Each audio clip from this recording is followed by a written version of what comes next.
अस्सलाम वालेकुम नाज़रीन, कौमी न्यूज़ में माया तासनगर दरीज बलोच न्यूज़ अपडेट में शामिल करूँगा। दादुमा रिपोर्टर फिदा हुसैन तंवर जी रिपोर्ट मुजिब आलम रूहानी तारीख अंजुमन सरफरोशान इस्लाम जी ज़ेर तमाम जश्न ईद मिलादुन्नबी सल्लल्लाहु अलैहि वसल्लम जे सिलसिले में एक अज़ीम शान रैली कढ़ी वई।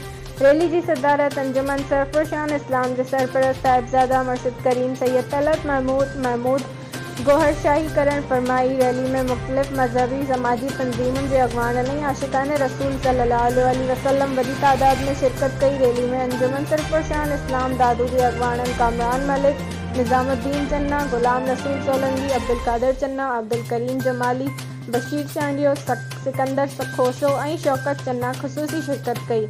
जश्न ईद मिलादुन्नबी सल्लल्लाहु अलैहि वसल्लम की रैली में अगवानन खिताब कंदे चयो त हुजूर पाक सल्लल्लाहु अलैहि वसल्लम की ताकत से दुनिया में रूहानी इनकलाब आंदो। हुजूर पाक सल्लल्लाहु अलैहि वसल्लम की सीरत में अमन और भाईचारे जो सबक मिले तो। हुजूर पाक सल्लल्लाहु अलैहि वसल्लम की तालीमात पे अमल करण से दुनिया में इंतहा पसंदी और दहशतगर्दी जो खात्मो थी सके तो।